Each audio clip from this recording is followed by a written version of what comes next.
Welcome to the World of Horror Podcast, episode 106. I'm Mom. And I'm Mac. This is the podcast where we share our love of international horror. Fear is universal, but we are not afraid of subtitles. I don't know how to do this with a sensitive mic. Normally, we choose a genre or subgenre of horror and pair an international film with a film from the US. But this week, we are going a bit off-road, and we are going to discuss two films that we love a lot from one of our favorite actor-director team-ups. We looked at The Lighthouse and The Northman with Willem Dafoe and Robert Eggers. Before we get into it, fair warning, these discussions will include spoilers and language which may not be suitable for all listeners.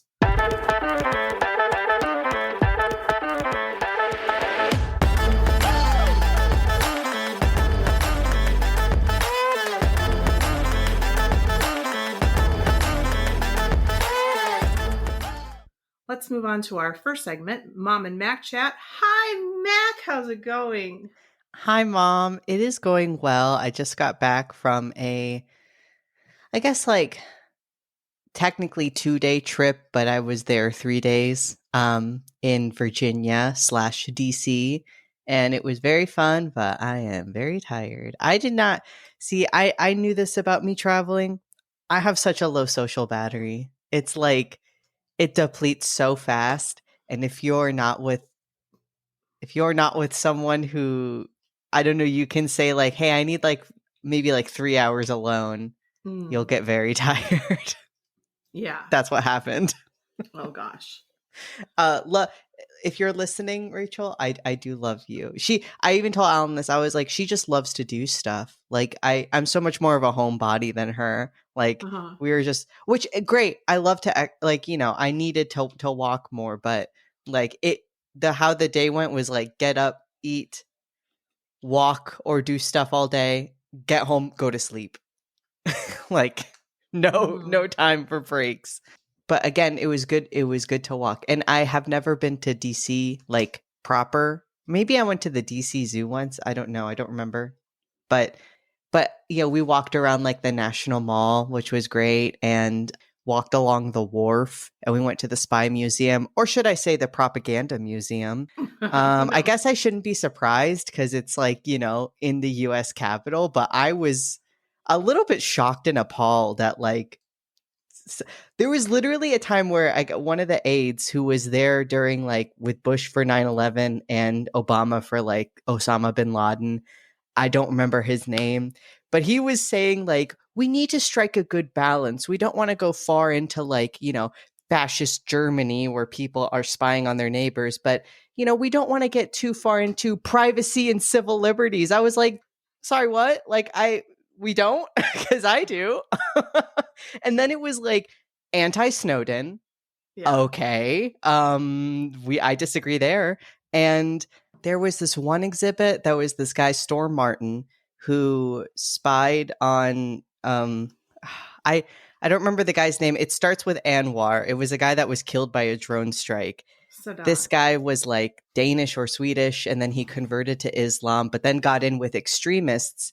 And they never made a point to be like, he got in with extremists. Like, he's straight up saying, like, Islam, what I saw there was, like, violent and not good. It's like, no, that's not true. Like, that's not Islam. You were with extremists. And, like, it's so harmful to not be like, hey, by the way, like, these people affect Muslims. Like, these people hurt Muslims, Like, this is not a visualization of Islam, and so many kids go there, and I just was like horrified. Like, you need to have something to just be like, guys, by the way, just don't forget.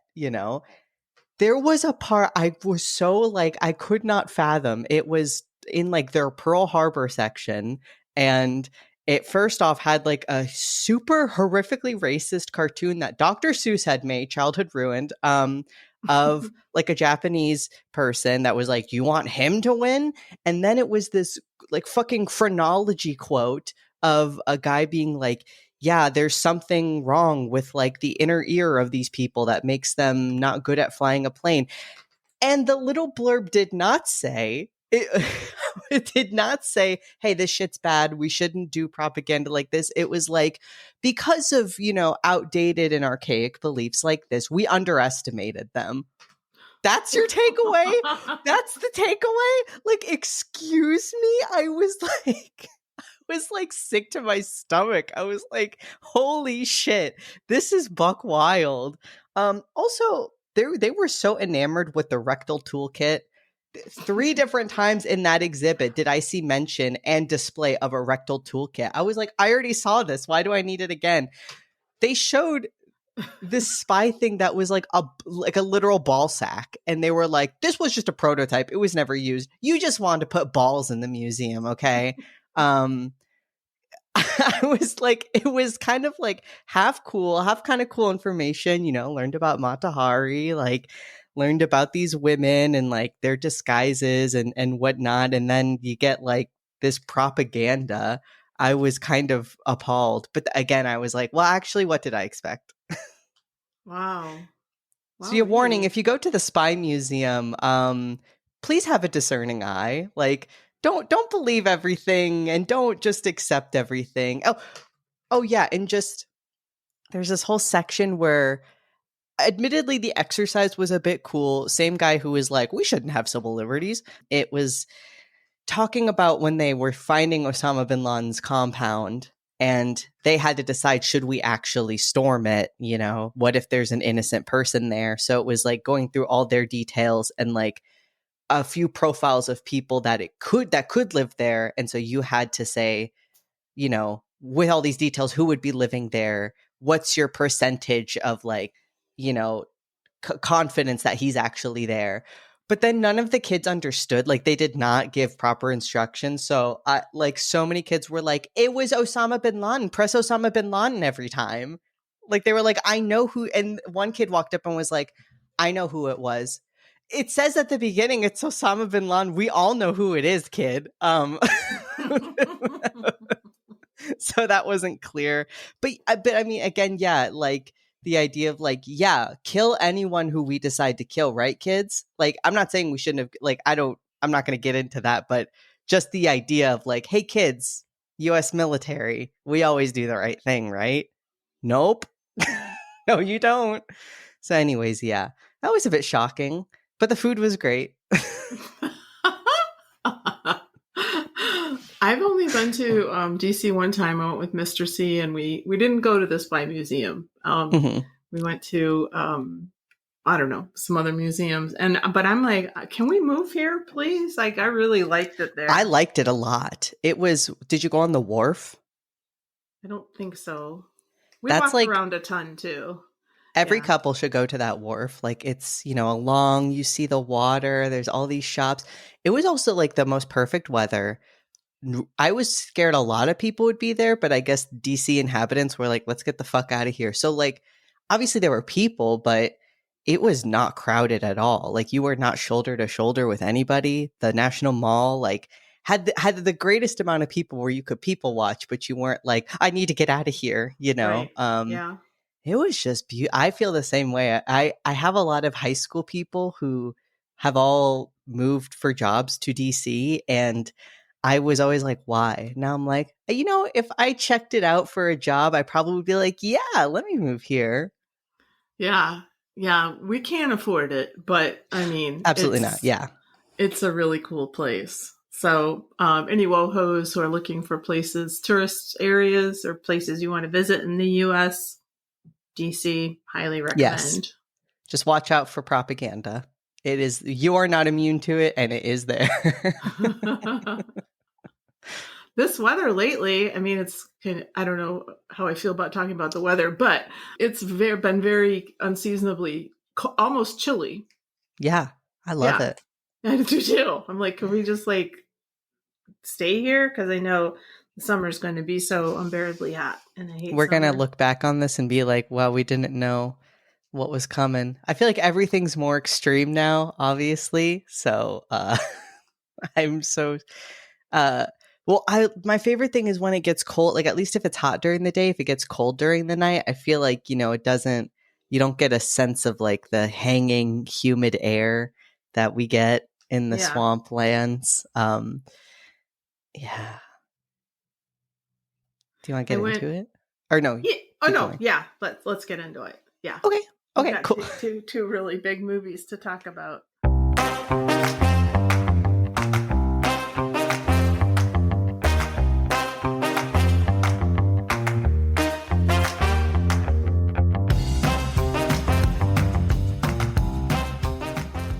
I should say, starting off, first time I watched this, I was like high out of my mind, and my takeaway was, this is the best movie I've ever seen. There's nothing wrong with it, and I don't get how anyone could think it was boring. And the second time watching it, it was a little bit excruciating, and I still liked it. I'm not saying it's bad, but I'm also not saying that I didn't hope it was over at some point. Like there was I kept checking the time, and I was just like, if I could have watched it on double speed, I think I would have liked it, but Amazon doesn't let you do that. Wait, Matt, was that this last time that you watched it?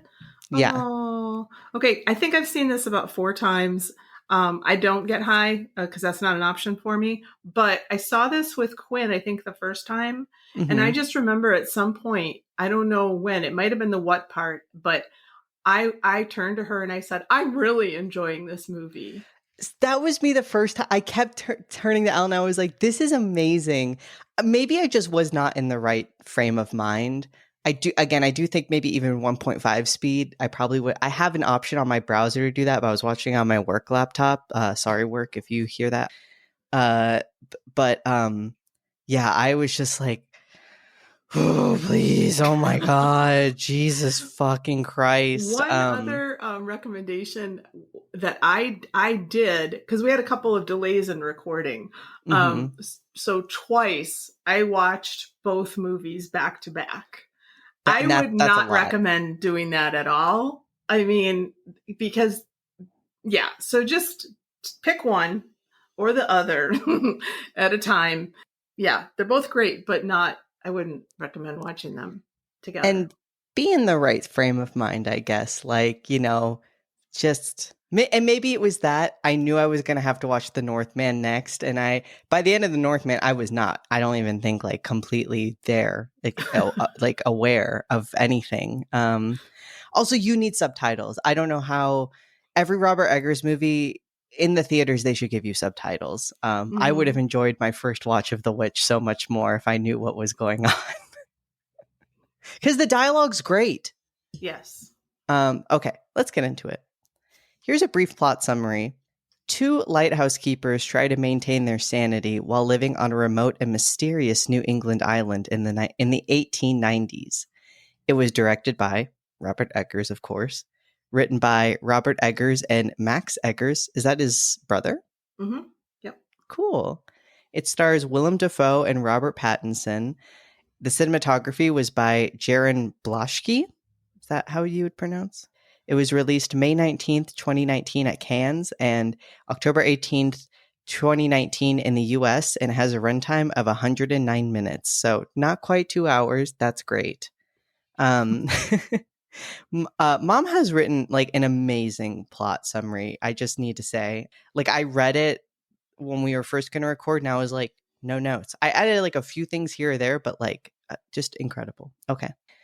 So in the beginning, we have 2 men identified only as young and old. I guess you can surmise who's who. Arrive at the lighthouse. Willem Dafoe's old. Robert Pattinson's young. Where they will tend it for the next 4 weeks. Which, I guess anybody maybe could think I can do something like that for 4 weeks. Watching this, I don't know if I could have. They look at us, but they are actually looking at the departing boat. As Young explores the space, we see that it is claustrophobic. 2 beds in the same room, right next to each other. Also, if you did not know, this movie's completely in black and white. And I feel like that might scare off some people. I myself am victim sometimes to being like, black and white, I don't want to watch that. Like, us who only grew up with color films. But it adds to it. It is necessary. I'm glad it is black and white, especially for some disgusting scenes. It's kind of a blessing. Old man Willem Dafoe, he's farting. He's it's kind of his domain a little bit. He's just whistling. Young finds a mysterious doll carved out of ivory that looks like a mermaid and pockets it. So the young is working hard. He's shoveling coal, tired to the bones, and at dinner, Old recites a little toast. Hey, he's still jovial. I will say the toast. He said, and by the way, he sounds like Mr. Krabs. You're like, it's kind of a caricature a little bit, but it's so good. It's so good. Like, just old pirate sailor man, it's God, he does such a good job. He says, should pale death with trouble dread, make the ocean caves our bed. God who hears the surges roll, deign to save the suppliant soul. And he's drinking alcohol, pours a little drink for Young, and he's like, no, I can't do that. It's against the regulations. And Old says, Young has to do what he says to do because that's what the manual says. That's there's regulations. Young goes over to the sink, pours out the alcohol, which I think would be kind of a sin. It's probably very scarce. Then gets himself some water to toast. But when he drinks, the water makes him cough. And Old is laughing his ass off. He's like, yeah, then their cistern's got to be cleaned. So Old tells him, yeah, go do all the chores. Here's your list. It's all the disgusting ones. But do not go near the lamp. I tend the light. Young has to do all these horrible chores. There's a foghorn going off every second. I will say, even though it's like obviously supposed to be grating, it never got too much for me. I feel like some movies, it's like, okay, I know this is the point, but you are making this unbearable. I feel like it was just good ambiance. I wonder if it went away after a while, though. It did. There was some breaks, but during these scenes where I think it's an emphasis on how this is wearing him down, it is just going on and on. The camera climbs up the stairs up to the top of the lighthouse, and we see Old sitting buck-ass naked outside of the lamp. He toasts to, quote, her. Young outside looks up to the lighthouse. He looks out at the ocean and sees several pieces of lumber floating towards him. Remember that. They separate to reveal a dead man's body. Young then sinks below the waves and hears the screech of a mermaid. Them screeches are amazing. What I don't love about the whole mermaid, vicious women of the sea, like, God, I love that. I think it's so great because the idea of it just being like a mirage of like an old weary sailor is just chef's kiss. There is a great horror novel called Into the Rolling Deep by, I believe, Mira Grant that I read. And it's just all a very kind of scientific of all these people going out to study mermaids, and they're real and they're scary. It turns out this was all a dream. Young awakes to Old again, giving him a bunch of chores.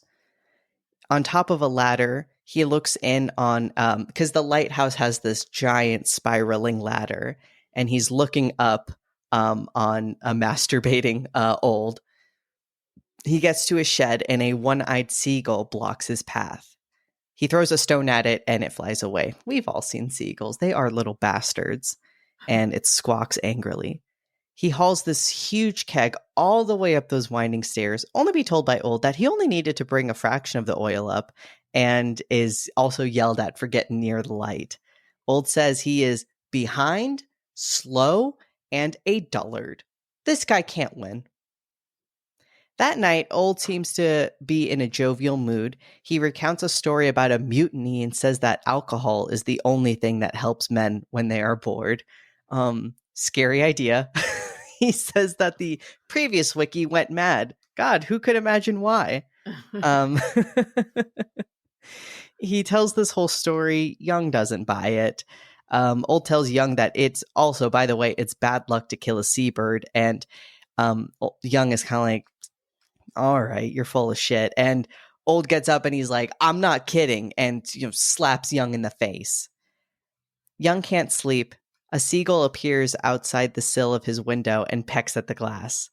Next, we see Young masturbating with the mermaid figure. There's a lot of that in this movie. that's gross, but you got to think, yeah, I mean, if you're living this hell, maybe that's the only thing that would be a little bit of bright light. Yeah, I know, but he's like kind of furiously masturbating. Like it doesn't look like he's having fun. Yeah, it's very angry. Yeah. And it's not sexy in any way. No. This movie's never sexy. Young goes out of the shed and again looks up at the lighthouse.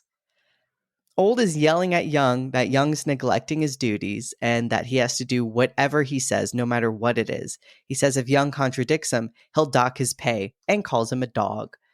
And this is confusing at the time because to the audience, it looks like Young is very dutiful and Old is not doing shit but sitting up in that lighthouse. Like you feel bad for the guy. Next, we see Young pushing up a wheelbarrow in a storm. The dinner is in silence.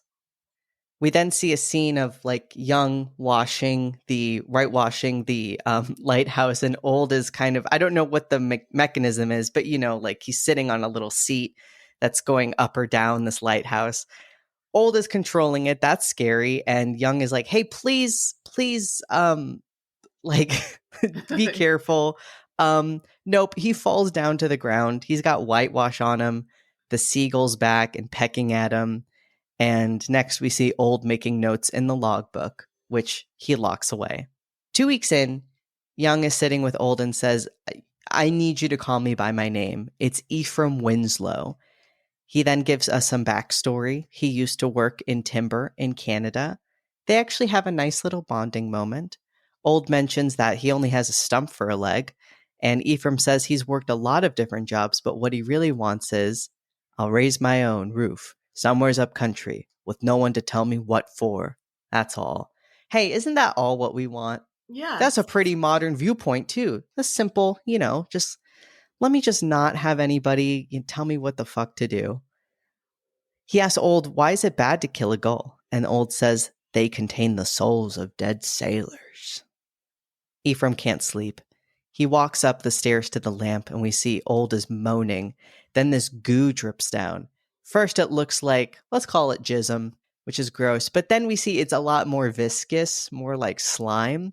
And as Ephraim looks up, he sees a little tentacle, a huge tentacle skitter around the floor of the lamp. And it's such a great shot because you really only see the skitter, a little bit of a flash of like, the little suction cups on tentacles. It's very like, holy shit.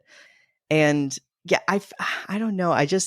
Again, black and white's great for the disgustingness of this movie, but also, I mean, that moment is so great because you just think, oh, okay, I know what this is. And then it's like, wait, oh my God, what is that?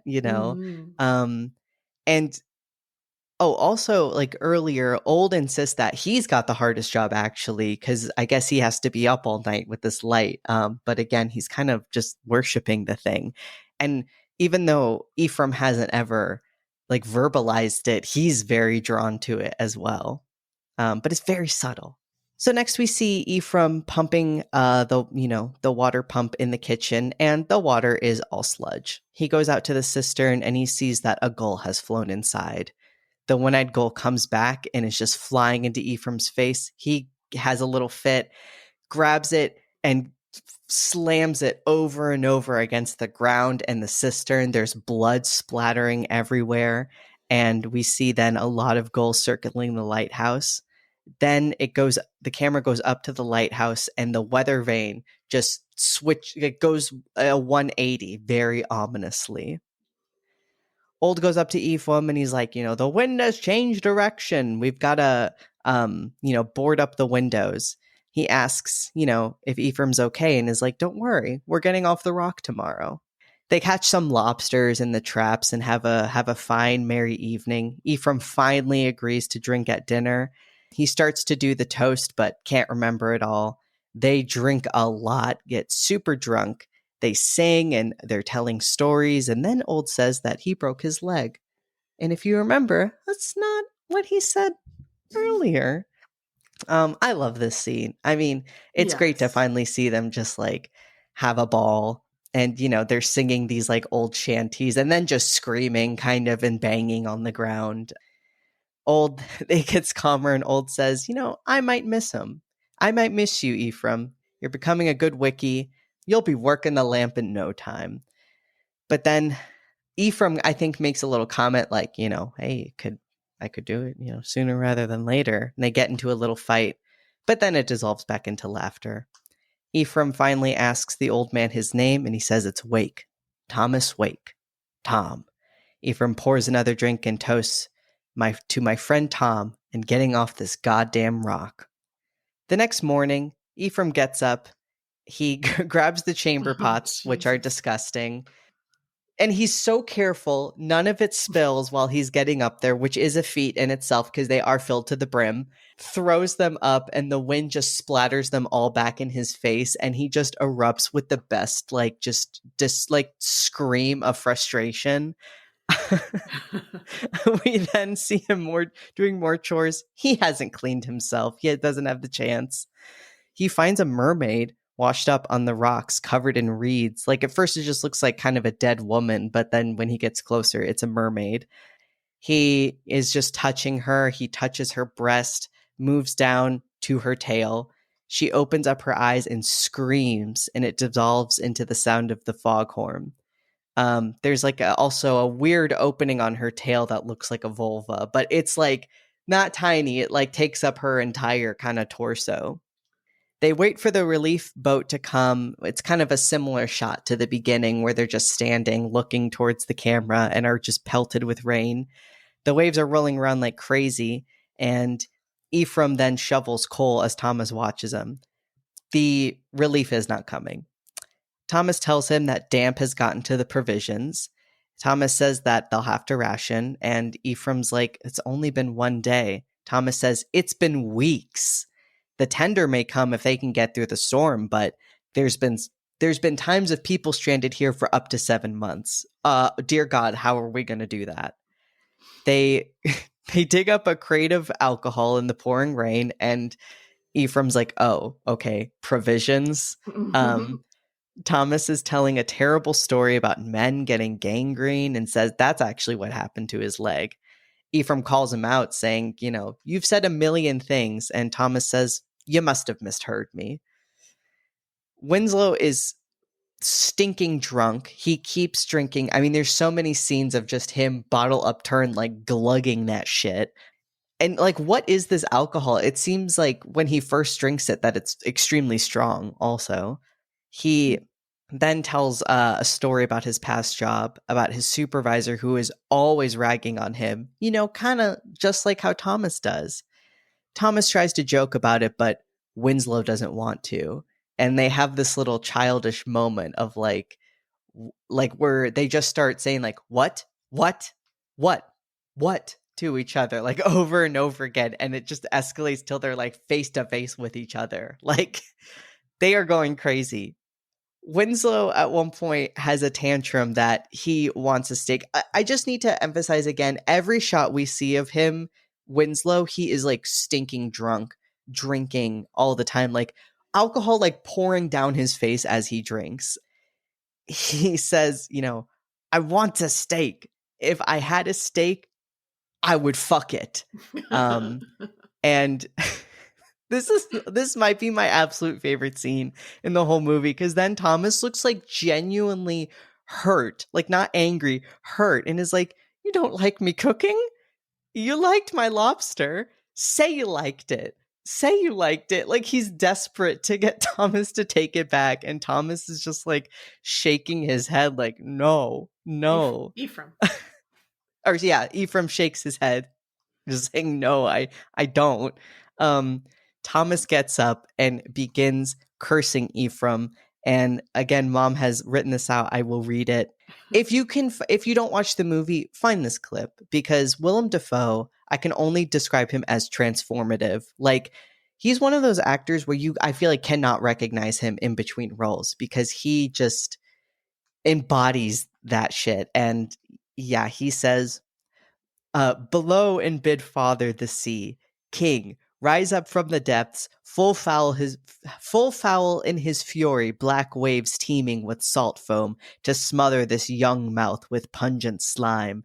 Looks at Ephraim and says, to choke ye, engorging your organs till they turn blue and bloated with bilge and brine and can't scream no more.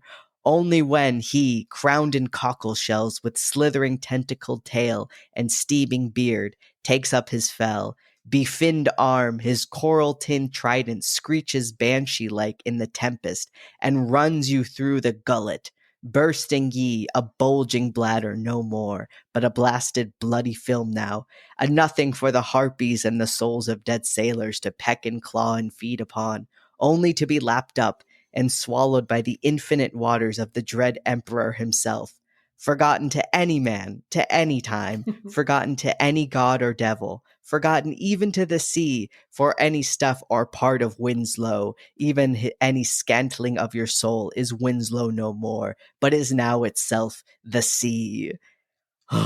Amazing. And Ephraim looks shaken and says, "All right, have it your way. I like your cooking." It's just absolutely my favorite scene in the whole movie. Like, I remember watching this again the first time and was like, oh my god. And I felt that way the second time too.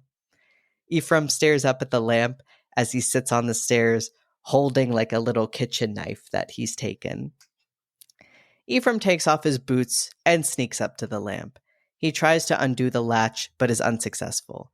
He uses the knife to then break into the cabinet to try to find the logbook, but sees that it is actually on Thomas's chest. It's like the perfect picture of Thomas sleeping on his back with it open, like fanned on his chest. Thomas snores and Ephraim is just about to grab it when he sees the keys. He draws the knife right next to Thomas's throat, who then wakes up and tells him to get back to his duties. Mm-hmm.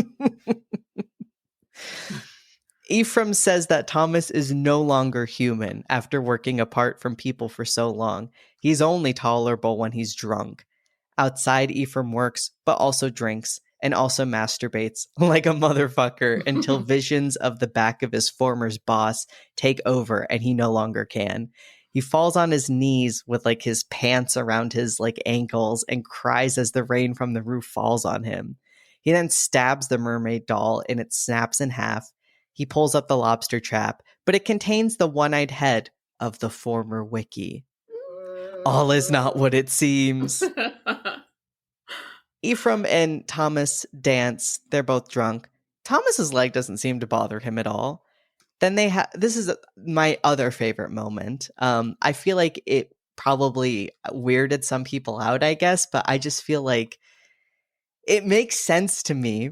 So yeah, they're having a jovial time. It then like jump cuts to them slow dancing, like, you know, just head on each other's shoulder, holding each other. They then almost kiss, but then they like get into this almost like Popeye-like fight, like holding up their arms and kind of laughing a little bit like, whoa, what were we doing? And they end up on the floor. Again, a very tender pose. I think it's either, I don't remember who's where, but it's like somebody's sitting up and the other person's just laying against them and the person has their arm around them. Ephraim tells Thomas that his name... Sorry, that was my Tamagotchi. Let me turn off this.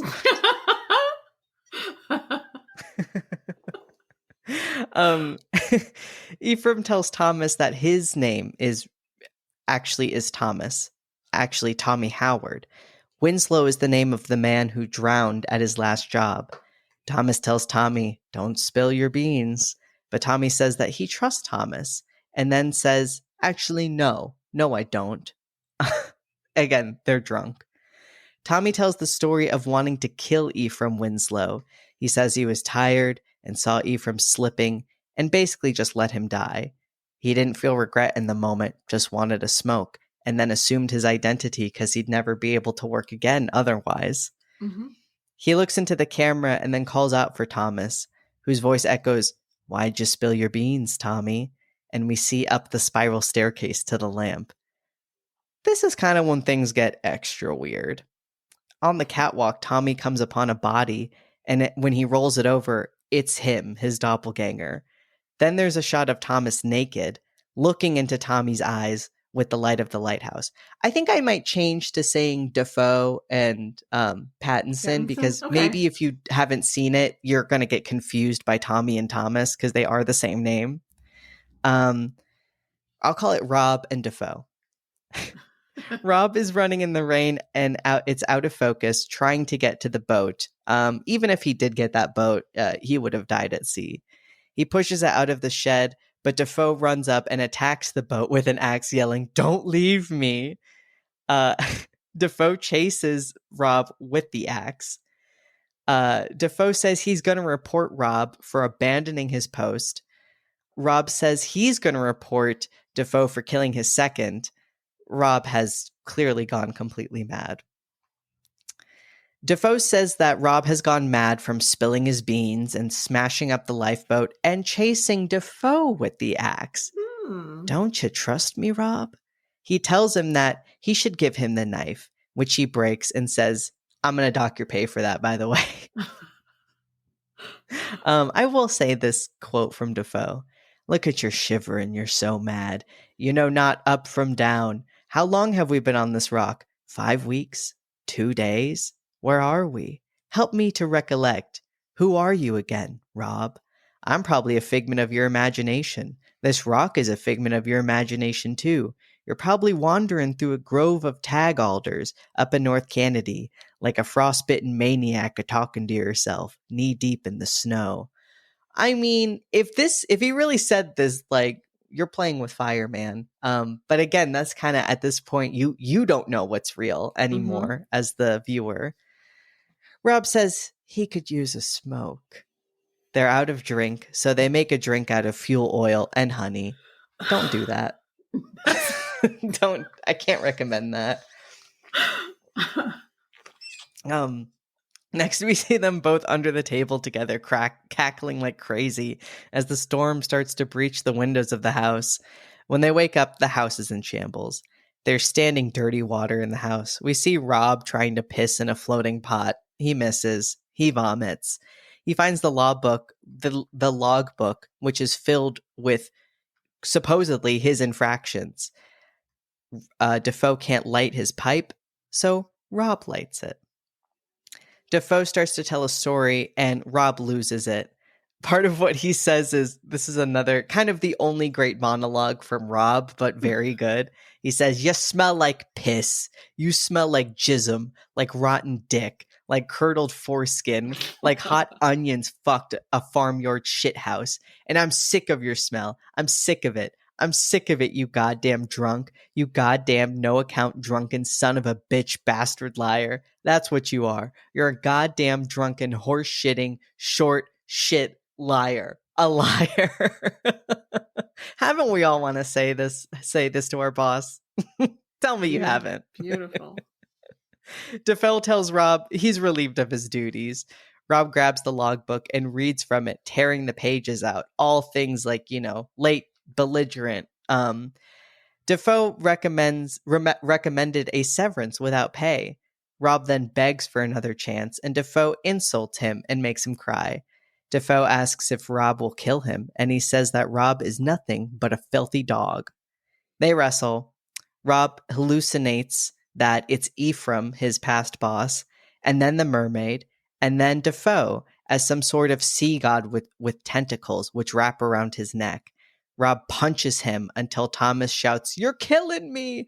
And again, this is great because you genuinely feel bad for Dafoe when he's kind of been presented as the villain. Rob stands up and makes Dafoe bark. And I mean, just to paint you a picture, Dafoe is we just see the shot of Rob standing looking down at Dafoe, who every time he barks, we just see just a little jolt in his body, but he's like a crumpled form on the ground. And then he straddles him and says, "Now roll over." Next, we see Rob has Dafoe on a leash and leads him to an open grave. He shovels dirt onto Dafoe. Then Rob jumps in, retrieves the keys, and he's about to have a smoke when Dafoe breaks in again and says, "The lamp belongs to me!" So Rob kills him with the axe and has his smoke. He remembers the toast and drinks some fuel oil. the last scene is Rob climbs up the stairs and uses the key to get into the lamp. And this lamp is so cool. Like, it's got this little glass opening, and, it's just, I've never seen the inside of a lighthouse, but it's very neat. When he looks upon it, a strange ecstasy overbecomes him, and it gets way like, I don't know the exact phrasing, but it gets so bright, you can barely, it looks like light is coming up from within him, kind of. He screams and then falls all the way down the stairs. And the next shot we see is of him naked, lying on the beach with his guts spilled out, his eyes plucked out, and seagulls are pecking at his liver. And that is the end. Yeah. And it is a great film. It is. It is really great. And yes, it's long, but there's so many. And I wanted to talk to you about this because when Quinn and I watched it, we decided that they were the same person. Yeah. But you could read it. You don't have to read it that way. And Eggers won't say definitively either way. And sometimes that bothers me. I'm like, well, come on. I mean, just you tell had to us. have something in mind. Just tell us.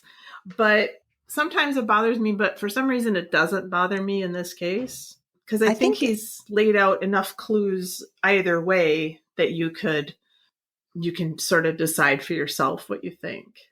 Yeah, and I think I like it because I think it actually fits in with the narrative of the story. Like, these are people going mad and they don't know who they are, so why should you know who they are? Kind of. Like, I feel like it lets the viewer in on it. It's supposed to be kind of sensory overload because it's really trying to put you there. So if you are there and you go crazy, you don't know what's going on. So I feel like it's way better than other movies that are just trying to be like, ooh, like fucking Inception. Fuck Inception. I hate Inception. I won't even get, it's actually a bad movie and you can't tell me otherwise. It's objectively bad. And that kind of like ambiguity is stupid, but it makes sense. Like, it fits in with the point of the film. And I think something would be lost if you had like a true scientific or whatever reasoning for everything. Yeah, and I mean, I think that he's exploring so many themes here. The young man's internalized homophobia, and I guess fear of women, and the alcoholism is, I mean, it's beautiful because of course we see him in the beginning like, no, I have to follow the rules. He goes from that to basically drinking turpentine. And yes, that's what it's like, Yeah. And so I really appreciate that. Not all depictions of alcoholism ring true, but that one does to me. I've known people who've drunk like nail polish remover and turpentine and whatever they can get. And I feel like you even if you haven't seen it, I've when it's your first time, I feel like you do even just get a sense of dread of just like what is going to be released when this guy does this. Like, you can tell he's holding a lot back, and then once the floodgates open, they like never stop. Right. And I think that includes his like violence as well. Like, clearly he has not processed anything that's happened to him, and he's just trying to shovel it down and quickly moved on to the next thing. Like, he at one point just says like, it just seemed like a job I could do, so he moved right from getting so angry that he killed his boss to this. And yeah, again, once that opens, like, you get a glimpse of it with that seagull, how he just goes fucking berserk on it. Right. This man is not okay. He's not okay. And I think I like the way you said that he's just tamping down a lot, and who knows, his origin story, but we know this much about him, that he's barely holding it together when when we see him in the beginning. And then at the end, in his state of ecstasy or whatever, I mean, he looks completely mad. Yeah. But I love when he falls from the whitewashing part, when he's got whitewash on him, it's kind of like the shit that he has on him from the seagulls at the end. And like you said, like the language is gorgeous. The photography is amazing. The performances are incredible. Like Robert Pattinson was kind of on my radar, but after this, I'm like, yeah, he's really great. And of course, Dafoe is a master. I mean, I do think Robert does a great job. Sometimes I don't know if his accent is 100% accurate, because there's sometimes where it feels weird, but I'm not going to hold it against him. I don't think it completely removes you from the movie, but I guess just in contrast, Dafoe, like his accent, again, I use Mr. Krabs because it is like you can recognize it's kind of a caricature, but it's not. It adds to it, it's so consistent. He does such a good job. And again, I just feel like Dafoe is just like, if you have not come around to the Church of Dafoe yet, you will from this film. For sure. God, he does such an amazing job. It's the best part of the movie. Yeah. Or not the absolute, I think there could be many great parts, but I guess it is a huge highlight. For sure. I mean, the casting, I think, was really perfect. And yeah, I'm a loyal adherent to the Church of Dafoe. I mean, you had suggested this a while ago, and I'm like, yes, please. He's really great. We really love him. Yeah, we do love him. You also wrote a great trivia, so I'm going to get into that. Well, how about you ask me what phobia that is? What phobia is that, Mac? It is Hotatsu's phobia, fear of lighthouses. What's the etymology of that? I don't know. I even put in Google etymology Hotatsu's phobia and nothing came up. But weird. We'll have WoHos get in touch. WoHos get in touch with us. Yeah. So Willem Dafoe and Robert Pattinson stated that they barely spoke a word to each other on set because they were too exhausted to hang out together after a day of shooting, because filming was so physically demanding due to the miserable weather conditions. That's the thing is, if there were special effects used, I mean, I guess with the mermaid, yeah, obviously, but like you cannot tell. I think that's a little bit of a difference between this and the Northman. Anything that they used in this does not bring you out of it. Like if they did use anything, I did not notice it. That weather obviously is real, and you could not emulate that, While Pattinson stayed at a normal hotel with the rest of the film crew during the shoot, Dafoe lived in a little fisherman's cottage in solitude. On set, on the other hand, Pattinson would tend to eat and stay by himself during filming breaks, while Dafoe stayed with the crew. Both stated that they liked each other very much as soon as they had their first real conversation a few months later. That's so funny. I mean, Pattinson, I'm sure they both went through a lot, but Pattinson, with all that weather, and we just see him like pushing a wheelbarrow in this rain that's like sideways. Yeah, I mean, it's rough. It's very rough. And so I can totally imagine being so tired by the end of a shooting day. Yeah. I feel like this is Dafoe living in that cabin's the only kind of method acting that should happen. I even saw Robert Pattinson had a quote that was saying like most method acting is just people, like you notice it's only people being assholes, it's only for that purpose, then usually somebody doing it in a way that doesn't make everyone else miserable. The dream sequence where Wake stands naked, beaming light from his eyes onto Winslow, is a reference to the painting Hypnosis by German artist Sascha Schneider from 1904. And yeah, WoHos, look up this painting, or this I don't know, painting, because definitely. It's like a man holding a naked man, just beaming light into his face. It's very beautiful. The scene where Willem Dafoe's character gives the sea curse to Robert Pattinson's character because he doesn't like his cooked lobster was shot in one single take. According to director Robert Eggers, Dafoe didn't blink for over 2 minutes. King. Robert Pattinson's accent is based on a very specific area of Maine farming dialect, while Willem Dafoe's is the jargon of Atlantic fishermen and sailors of the time. Director-writer Robert Eggers was very precise about the actors' accents and line delivery. He would, for example, give instructions to, quote, say the second sentence of your third line 75% faster. Wow. Yeah, it seems like accents are a big deal to this guy if you watch The Witch, because there was some, I've never heard somebody talk like this before. The cast and crew filmed under extreme weather conditions, freezing temperatures, cold Atlantic water, intense winds, snow, rain, and no protective flora on the Fortune terrain kept them exposed to the elements throughout the shoot. 3 nor'easters blew across Cape Fortune during various stages of the production. Much of the film was shot in real weather elements, so rain and wind machines weren't needed most of the time, while with director Robert Eggers stating that, quote, the most crazy and dramatic stuff was shot for real.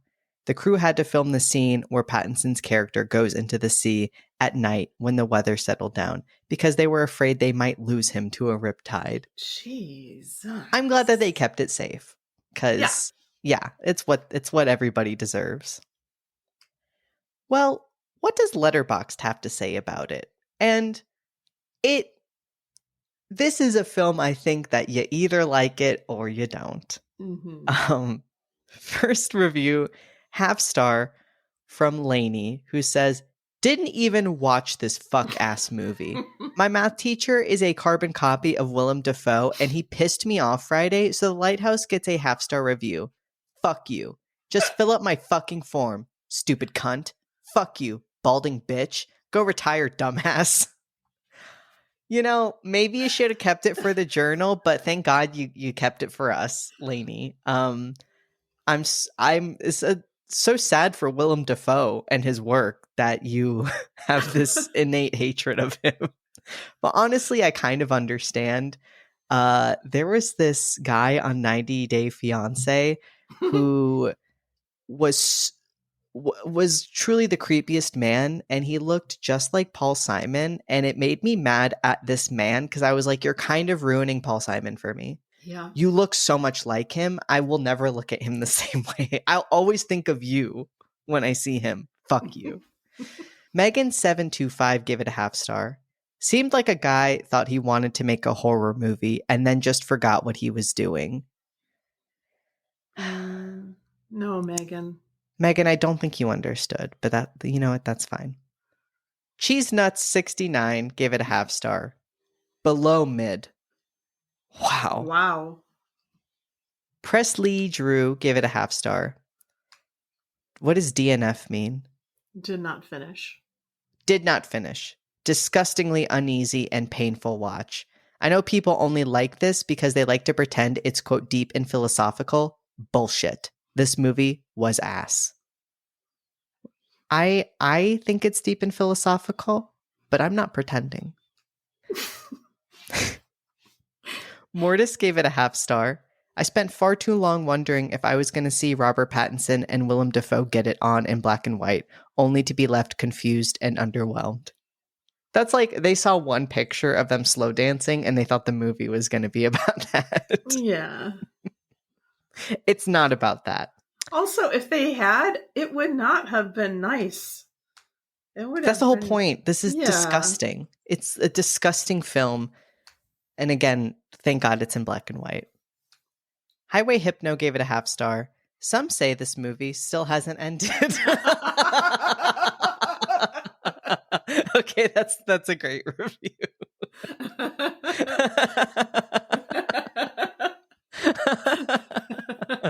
You can feel the pain in that review.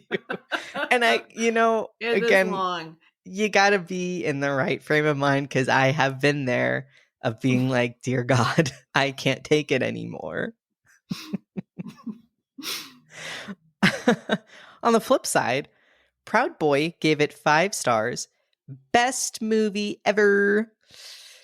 Quentin Bryant gave it 5 stars. Guess I should stop drinking or just never try to fuck a mermaid. I don't know. The Damien gave it 5 stars. This was one of the best representations of going insane I have ever seen, if not the best. Yeah. I think so. I just think the confusion you as the viewer feel is the whole point. Like, if you feel confused and like what's happening, like that was supposed to be how the character felt, you know, of just like it actually is a true punch in the gut when you hear Dafoe say, "It's been weeks." You're like, "What? Holy shit," you know? But then you're like, has it though? You know, you're not for sure. I mean, he's a totally unreliable narrator, you know, with the leg thing. But yeah, maybe it has. But I love it when he says, maybe I'm just a figment of your imagination. Like, are you?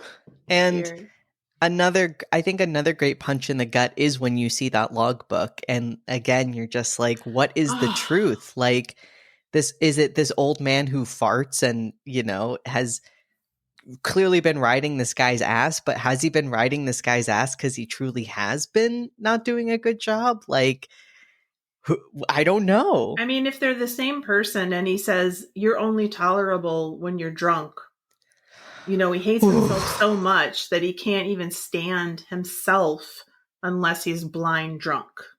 That's another great thing about from addiction, I think, of just another, I guess, a way in your brain to rationalize it, but also just you can't really ever get better if you have such an extreme hatred of yourself. That's really sad. If the interpretation is that they're the same person, that's like the saddest line in the whole movie. So good.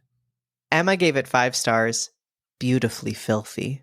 Emma, you're a person after my own heart. Yes. H. Manico gave it 5 stars. Saw this for the first time a while ago with Riley, Abby, Henry, and Sarah. Riley had a Blu-ray that we watched, and a police helicopter was shining its searchlight into the complex. It flashed by us a few times, and it was like the real life lighthouse. Hashtag real eyes, real eyes, real lies. I cannot think of a movie more deserving of a 5-star rating. Not one single complaint, as it is exactly what it should be. I do think it is exactly what it should be. Me too. And I just wanted to say there, with all the mythology, and I don't know all of it. I mean, I know that, you know, the Prometheus myth with Prometheus wanted to take fire, which represents knowledge from the gods, down to us, to humans, and then was punished by he was like chained to a rock, and an eagle or some bird like ate out his liver, only for it to be reconstituted every day. So, I mean, the Greeks and the Romans like came up with these amazing hell, you know, scenarios.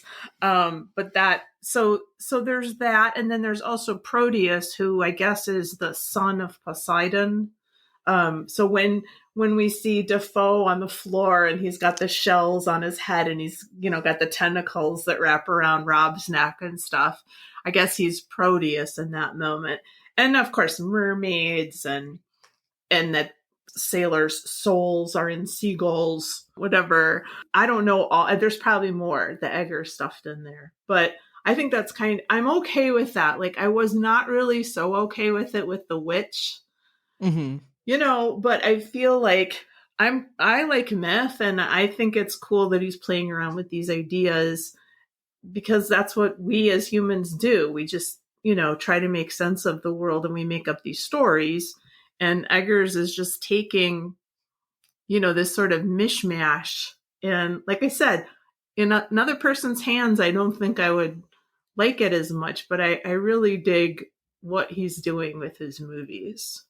Me too. I feel like you can tell that this stuff is very interesting to him. And I love when I love when you talk to a person and they tell you about something that they love and they know so much about it, And that's almost kind of what this movie feels like sometimes, is like just everything he loves about all of this into a movie. And that is important. Like, it's built intentionally, and yeah, he did a great job. Yes. What would you rate, or how should we rate it? How about in Little Mermaid statues? Sure. I'm going to give this one 5. I will give it 4 and 1 Broken in Half by Robert Pattinson. Yeah. Only because I did, like, again, I do think you can be in a mode where you're like, and I think I do understand some people, if they have a poor attention span, maybe this movie's just not for them. And actually, I mean, I'm going to stick with 5 because I don't usually give movies 5, but this is one of my favorite movies, I would say. Same. I've had good viewing experiences with this movie. It's made me like do research outside of it. I've thought about it. I've talked with other people about it. I think it's really great. Now, it's not for everybody. I mean, but I think it's pretty near perfect. I think Pattinson he's not as strong as Dafoe, but I mean, who is? Yeah. I mean, I don't know who else, could have done as good of a job as Pattinson, but he's not on the same level. Mm-hmm. But it almost gives like a mythical quality to Dafoe. Like, it could even work of just like Pattinson seems like a normal man and Dafoe seems like a creature of myth. And if he's not real, it makes sense. Yeah. And I'd love a movie where you can have a million interpretations, but I feel like, or I don't think that is always great in a movie, but I do think this is. Like you said, you'll turn it over in your head like a million times. Mm-hmm. What have we learned? I don't know. If you find yourself making alcohol out of oil or turpentine or something like that, you may want to seek help. You have a problem. You have a problem, and there is help available. Yes. I don't know. If something traumatic has happened to you, don't go live on a rock in the middle of the sea. Would we watch it again? Yes. I will, for sure. I would say this is in my top, like, I don't know what list, but definitely one of my favorite movies. Mm-hmm. Well, who wins the You Fool Award? I'm going to say it was Tommy. Oh, Tommy boy. Oh, Tommy.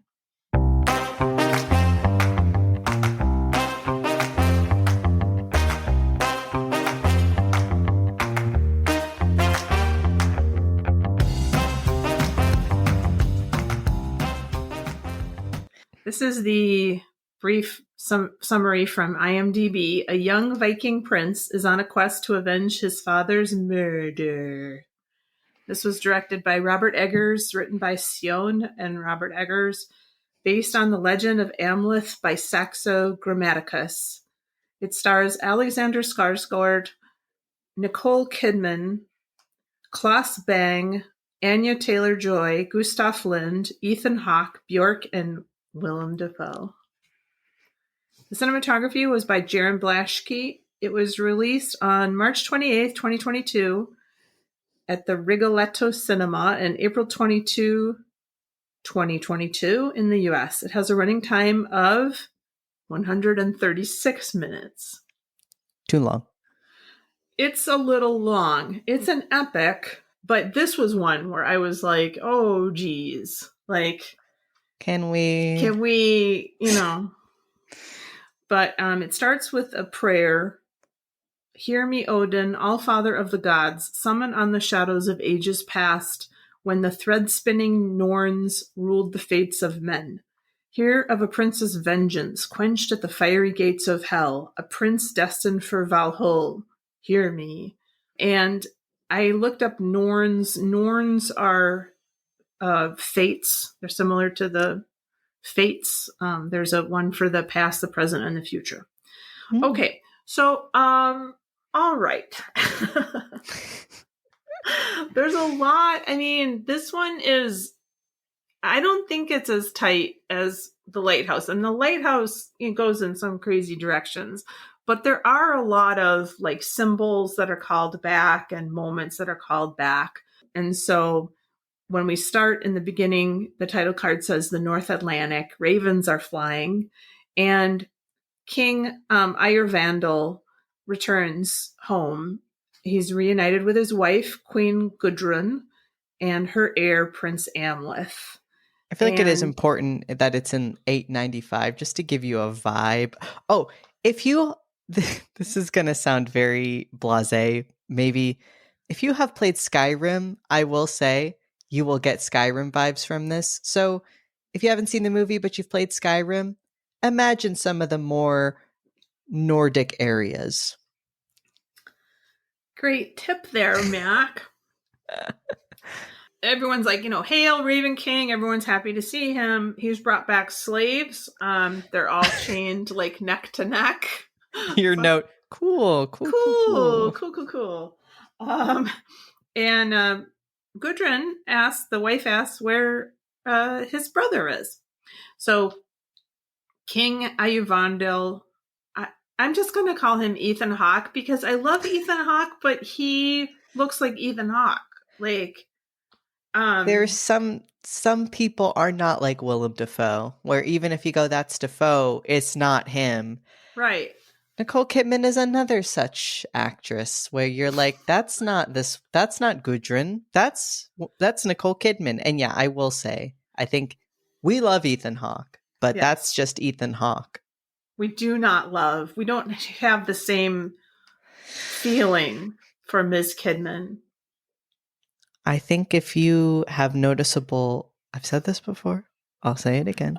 If your movie is set before the advent of plastic surgery, if you have noticeable plastic surgery, you cannot be in that film. I'm putting my foot down. If you can't maintain an accent throughout your whole performance, I think that also should disqualify you. We did say that about Pattinson, though. Yes, but there's one line read that she gives, and she slips so hard. It's like, girl. Yeah. They couldn't have taken that take again. Like, she doesn't. Yeah, where was the detail from Eggers then? She's not, like, on screen as much as Pattinson is. That's true. Like, she should have nailed every line. Yeah. Anyway, I don't want to get too long.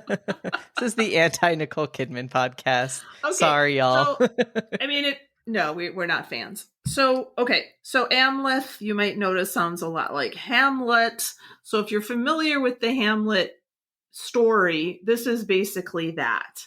And if you enjoy Shakespeare, there's the character of the clown or the jester, and that's the part that Willem Dafoe plays. His name is Hymir, and he makes a crude joke that the queen is kind of into the returning king's brother.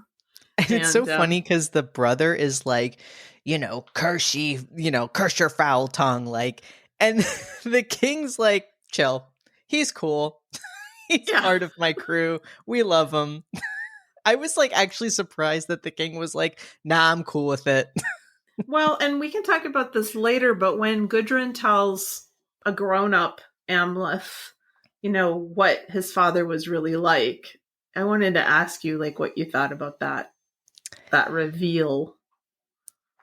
I do think you could, because I feel like there are even inconsistencies with the vision we have of this early part and what we learn later. So it could be totally possible that this is completely through the eyes of a boy who loves his dad and has only seen the good parts of his dad. Yes. Yeah, for sure. It's very favorable and tells a very specific story that is not the same later. And we'll get to it, but I do think the wife, I don't feel like his brother is all that different from him. No, yeah. No, I mean, for the exact things that she had qualms with, he does the exact same things. Yeah. And I mean, she okay. Anyway, all right. So Amleth is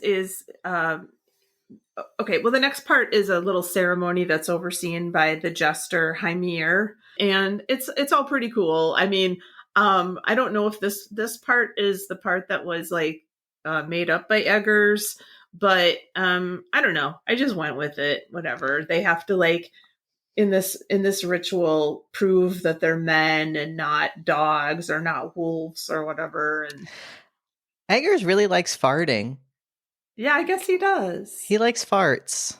Somebody on Letterboxd really did not like this part, but this was honestly kind of I thought one of the strongest parts. I really liked it, and it got me more into the vibe, of the movie. Though again, some of the little CGI mock-ups they did totally took me out the opposite, where I was like, you had me and you lost me, because there's this whole depiction of their family tree, but it's this blue weird light in the background, and it doesn't look good now, and it's certainly not going to be timeless, Yeah.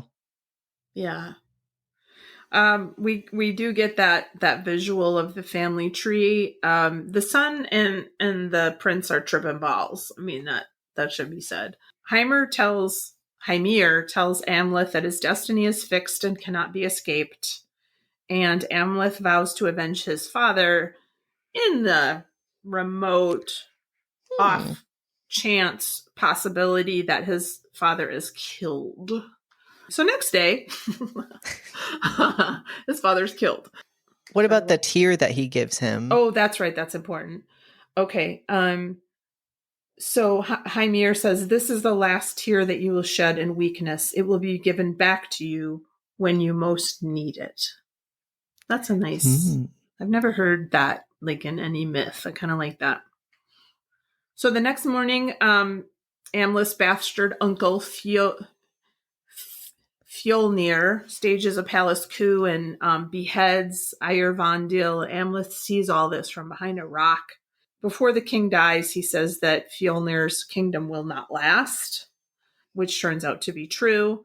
Amleth is trying to run away. He's caught by this guy, Finir, who says, I'll make it slow. But then Amleth cuts that dude's nose off, which is beautiful. He escapes. The kid escapes.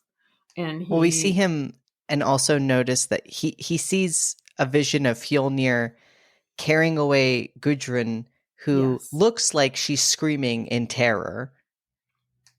Yeah, she's over his shoulder, and so that's the impression that he gets. And like one of his cronies is like, the new king has found himself a queen. So like it paints a picture in your head that he's, taking this woman and gonna do ungodly things to her. Yes. So as Amleth is like rolling away, he says, I will avenge you, father. I will save you, mother. I will kill you, Fjolnir. And he just chants this over and over and over. Okay, then we get another title card, Land of the Russ. This is years later. And I looked up the script because some of this was not explicit to me, especially there's a part later I was super confused about. But anyway, so now we see Alexander Skarsgård. Hubba. Supposed to be 30. Come on. And he's only like 8 years younger than Nicole Kidman or something, right? Oh, I don't know. The actor himself is like 45, so 45, 47, something in there. But I mean, he's gorge, don't get me wrong, but he's not 30. He kind of feels like he's a great actor, but kind of feels like eye candy. We just see a lot of him shirtless with those beautiful abs. Oh my God. He is a very gorgeous man. All right. Let's see. I'm going to skip part of this. So now he is a berserker, and there's a scene where we see all his berserker pals like preparing for battle the next day, and they're just sort of howling like animals, and they're like chanting around this fire. This might have been the one that was made up by Eggers. I can't remember. But somewhere animal skins, others are naked, Eggers really wanted the following scene to involve people who were naked, but he wasn't allowed to do that. Oh. But I saw an interview with him where he really wanted the Berserker people to be like fully naked. He wasn't allowed to do that, but OMG, you can look up this scene on YouTube if you want. It's a little less than 1 minute, but it's an unbroken take. It's actually 2 takes, but we see Skarsgård and his crew just like attack this village, and it involves him like climbing up a wall, going over the other side of it. I mean, and there's all this like, there's this mayhem of just like slaughtering all these people in this village. The work that they do, because like it is chaos, but it does such a great job of like every time the camera moves, there's just kind of like a little vignette we see in the background. Like it focuses just a tad on something. So it's chaos, but you know what's going on, and it's like you're there and you have little, like you hear snapshots, of things, and it's all horrible. It's kind of exactly like, when his home was kind of ransacked, which was very interesting to me. I was like, wow, he's just kind of doing, but maybe that's the only work you get as a nobody in this world. I guess. I mean, I'm not really sure. I mean, his great ambition after this point is to be a slave, so he can go back to his uncle's farm. Anyway, but there's this horrible scene. I didn't know this is what was happening, but a child is thrown over the shoulder of one of the berserkers and is taken into this like hut that's just made of grass with a bunch of other villagers, and then the hut is set on fire. It's rough. It's rough. After this, he encounters a seeress. This is Bjork in the temple of Svetovet, and she asks him to remember his oath of vengeance, and she gives him back his tear. She tells him that his fate is intertwined with that of a maiden king, and all the people who were captured are now being branded and then sent off to different areas of the world. Quinn messaged me, "Hey, babe." Aw. Hi, Quinn. Hey, Quinn. All right. So soon after this, he's just kind of like, hey, does anybody know anything about this guy, Fjolnir? And somebody's like, oh, yeah, that dude. He lost his kingdom to Harold of Norway, and now he's a sheep farmer in Iceland. Fancy that. So Amleth sees a raven, and he cuts his like beautiful long hair, and he brands himself so that he can pass himself off as a slave. And he sneaks aboard this ship, and then he encounters Olga. This is Anya Taylor-Joy. And she is like, you're not a slave, dude. Like, I can see that, but you're going to have to convince, people that you are if you're going to get your, if you're going to do what you want to do. I gotta say, I love Anya Taylor-Joy, but this might be one of my least favorite roles of hers. Really? I think she stands out. I think her accent is absolutely horrible. And I don't like her character. Like, it's not even that I am like, I get what her character's supposed to be. I just don't think she doesn't seem real. Like, she seems like she's a figment of his imagination, but not in a good way. Like, I didn't like her performance, and I'm not blaming, maybe it's the direction, but man, it felt weird to be like, I don't like this. Like, I felt like she was so amazing in The Witch, and I don't know. She just feels out of place in this movie. I did not get that vibe. Like Ethan Hawke, yes, but I mean, I went with it. Her accent's not great. I mean, she's just like central casting Slavic accent. Like, it's not good. I don't know. But it's not even that I was like, oh, that's Anya Taylor. I mean, no, I did think that, but I just was like, I don't know. I didn't like it. Well, I mean, she's basically the the vessel, the vehicle for his for the legacy. maiden. I thought she was the maiden king. I think it's her daughter, their daughter, that's the maiden king, right? So she's just there to get impregnated by him and to survive. Yeah. I didn't feel any chemistry between them at all. Yeah, that was a little rough. And I'm like, how is this possible? These are these two really hot people, you know, who are good actors. But yeah, that I would agree with that part. I was like, oh no, they're going to have a love scene. Like, oh geez. It didn't. Yeah, it wasn't the vibe. I'm with you. I'm with you on that part. But I mean, I think, you know, it's a lot more about the action and the fighting and the, you know, stuff like that.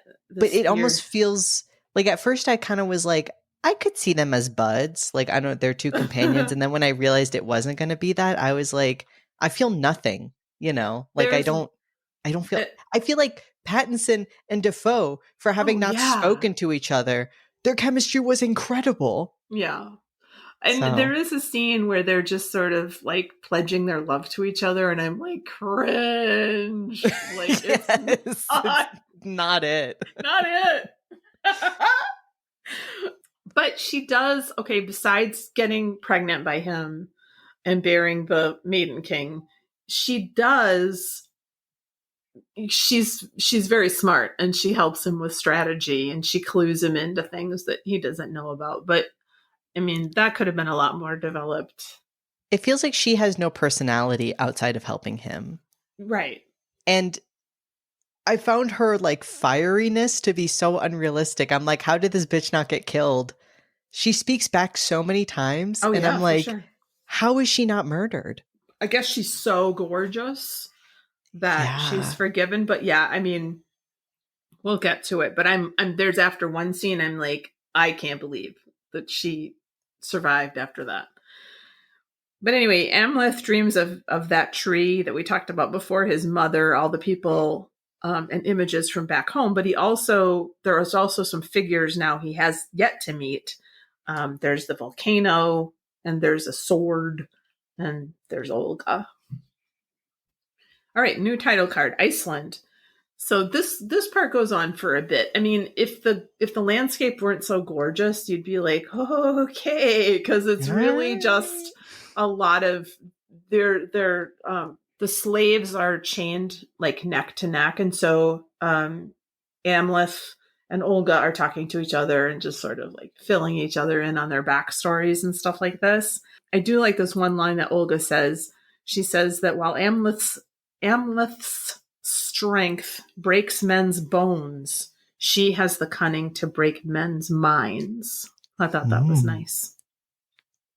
Okay, so they're taken to Amleth's uncle's farm, and they find out that he has married Gudrun, and they've had a kid named Gunnar, who is a little snot. And Fjolnir says that the slaves will not last the winter. They should all be sold. But then Amleth just starts shouting. And so I don't know why this works, but Fjolnir is like, oh, he's got a little like life in him. Let's keep him around. He's got the best abs I've ever seen. Yeah. We need him. They're like, what's your name, dude? And he calls himself Bjornir, which means bear wolf. And Fjolnir keeps a couple other slaves like Olga.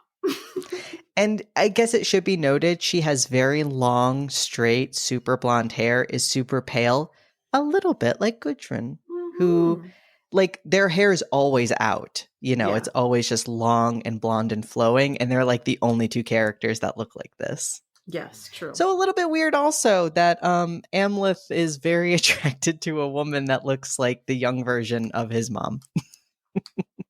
I hadn't put that together, but that is quite disturbing. And Fjolnir, like them taking a liking to her, I feel like is creepy. Yeah. You know? So I don't know. Eggers really does like to see really beautifully built men, I guess, doing physical tasks.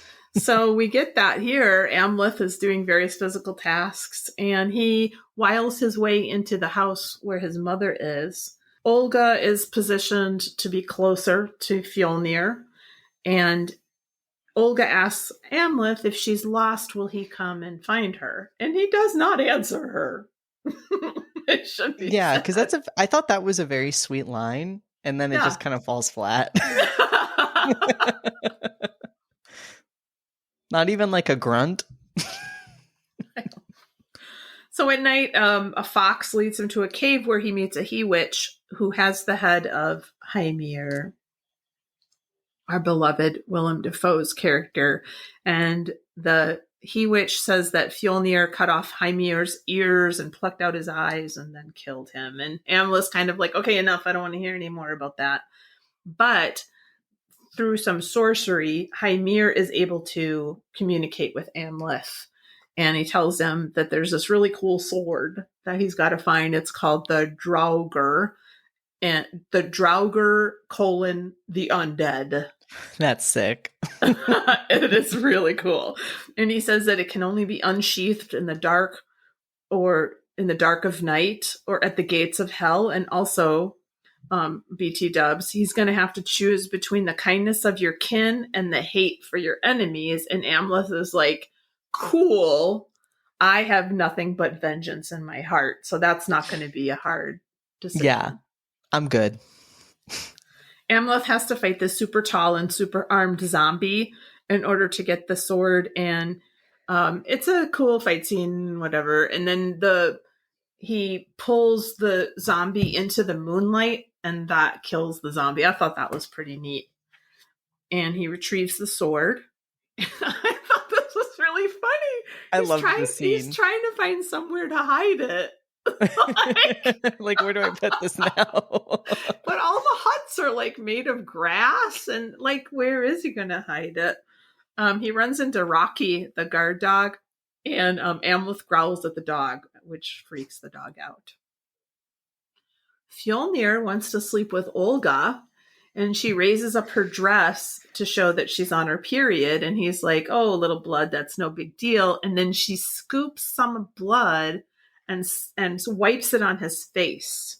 No, thank you. And Amleth, meanwhile, is talking to his sword. And he says it was foretold he would kill his enemy in a fiery lake. But until then, he will torment Fjolnir, and he and Olga make plans. And that's the scene where I'm like, oh, she's dead for sure. Yeah. Like, she did that to the king.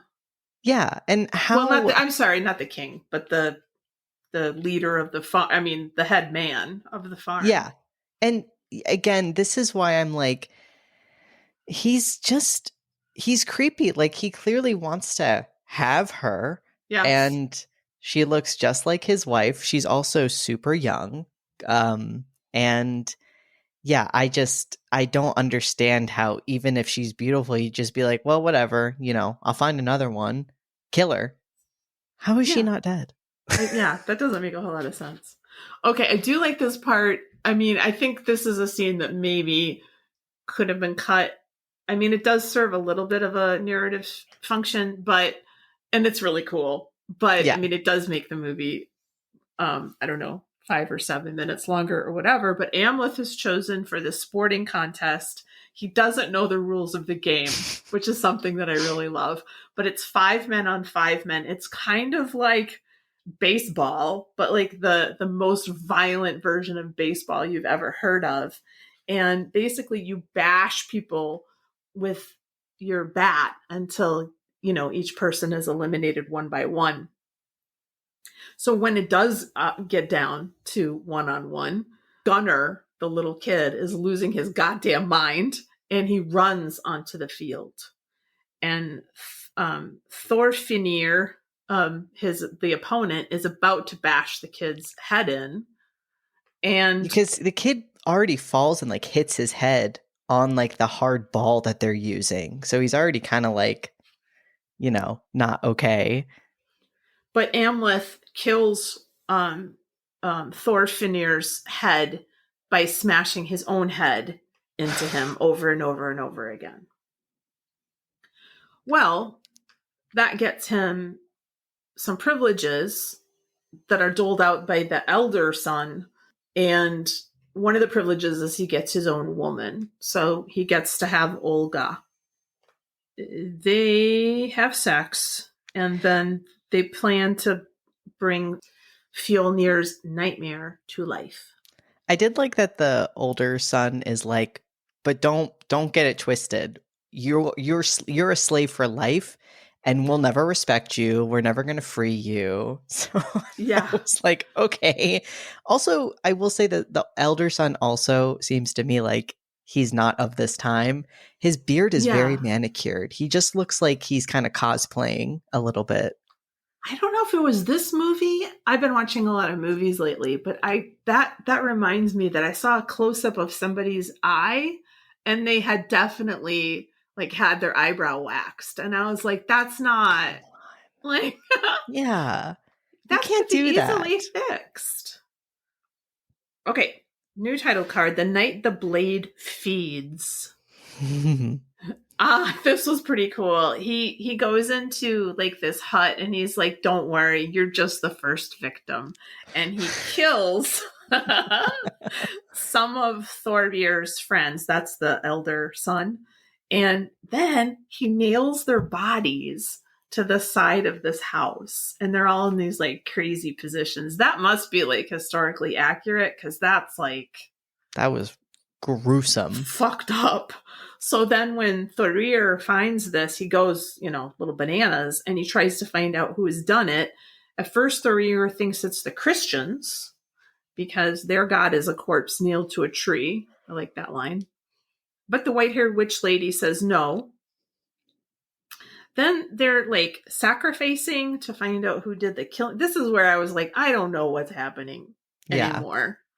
But Rocky that night goes crazy, the dog. And all of the dogs in this little village start attacking their masters. And I think it's just the suggestion is that Amleth is so animalistic that he has the power to, like, I don't know what, hypnotize these dogs? Maybe it's also foreshadowing like the slave revolt. Like, if the dogs no longer are beholden, it's kind of like, yikes, what's going on here? Amleth frees a girl who is going to be sacrificed. Okay, so then Fjolnir and Gudrun find, I think Ashildur is the old white-haired lady. Her assistant is found, Haller Freymundur, hanging from the rafters upside down. Because I'm like, who is that body? So I had to go to the script to like find all this stuff out. Blood spurts from a nasty cut in his neck. It collects in his gray beard and long hair and drips into the sacrificial bowl on the altar. He has been castrated, and his genitals lie in the puddle of blood in the bowl. Oof. A shoulder. So I mean, that was very fast. I don't know how this was accomplished. A shoulder. I can't pronounce these names, is tied up in the same blindfolded position as Melkorkaj. That was the slave that was freed. But she's bound by Hallur's intestines. I mean, she's below the body on the altar with her assistant blood dripping all over her face, and she moans in terror. So the next morning, Fjolnir says he will arm the slaves. Gudrun doesn't think this is a good idea. But there's some terrible mischief going on the farm. So he thinks that he should arm the slaves, and Olga spikes the stew with magic mushrooms. This is pretty great. Everybody starts hallucinating and acting erratically. Like puking their guts out. Killing themselves, like there's one guy who's just like stabbing himself like in the neck over and over. Okay, this is the scene I wanted to talk to you about. Oof. So Amleth goes and finds Gudrun. He reveals his identity, and he says that he's been doing all this stuff, and he's here to save her. And she's like, oh, yeah, I don't need any saving because I've been in cahoots with Fjolnir the whole time. She says that she never loved the king, and the king never loved her, and maybe he didn't even love Amleth. She reveals that she originally was the king's slave, and Amleth is the product of rape. She also tells him that she was cool if Fjolnir wanted to kill him, Amleth. Like, she begged him to do it. I thought she begged him to kill the king. Yeah, to kill... Oh, yeah, sorry, yeah. She was cool with Fjolnir killing Amleth. Yeah. I mean, all this time she's thought that he's dead. I mean, that's what the noseless guy said. Yeah, because, I mean, if you get, you're like, oh, I let the kid go free, you're dead. Yeah. So, but then she makes a move. She's like, if you kill my husband and both kids, then I could be your queen. And she kisses him on the mouth. Ugh. So, yeah. So what do you think? Oh, yeah, and she says that because he's like, I saw him take you away screaming, and she was like, screaming, I was laughing. Yeah. I mean, so, okay, already, even though it's like, yes, the king, I could believe that she never loved the king, or maybe never loved Amleth, because it's not like we ever saw her be very warm or anything. And, she reveals the mark, so it's like, yes, she was a slave. I'm kind of like, but you gotta know that your husband is also raping slaves. Like, that's the only reason he took a shine to Olga.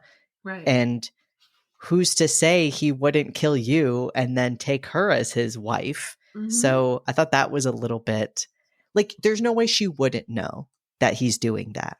Well, she said that Amleth was a product of rape, but the little kid Gunnar was conceived with love. Yes. But I don't know about that because I don't know what to think about that because Amleth is like, he's good. And yeah, Gunnar he was a sweet young boy. Shit. Yeah.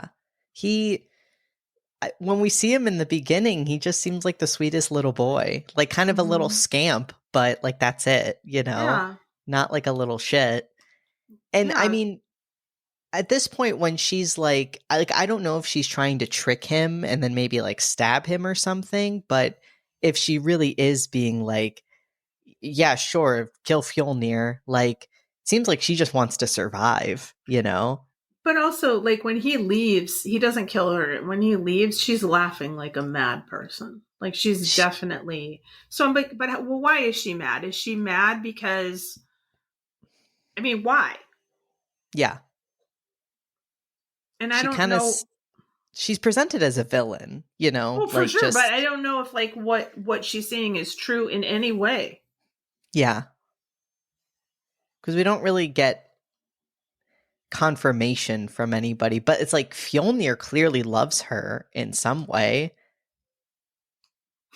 I guess. I don't know. If you're still trying to find slaves to rape, probably not then.